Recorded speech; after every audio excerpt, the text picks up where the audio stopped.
ba tayo? Wala. Hindi tayo nag-usap, no? So, nandito na naman tayong dalawa. Ano nga sa puso mo ngayon? Are you in love? Pag ano yan, hindi na ako in love ngayon. O hindi ka na in love? Hindi na. Pero meron kang forever love. Meron. Meron? Sino ang forever love mo? Jesus. Si Jesus. Kala So, niya diba? si Naalala ko. No, one of our appointment. Napunta tayo sa Antique. Tapos parang naalala ko, ito yung damit mo. Sabi ko, bakit ako walang red na dala? Dapat nag-red din ako nun. How many church galing yung kinanta natin? Tatlo?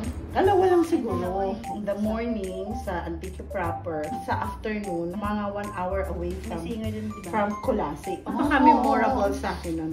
Alam mo kung bakit memorable sa akin nun? Kasi one of the things that we do in Soul Seeker Ministries is to build churches. Diba? Hindi naman natin kinukuha lahat na credit, but we were instrumental. And as of today, lumalaki na yung congregation doon sa church. At nagkaroon talaga sila ng church doon. So hopefully makakabalik kami. Para sa inyo, para sa mga taga-Antique, ano ang message mo para sa kanila?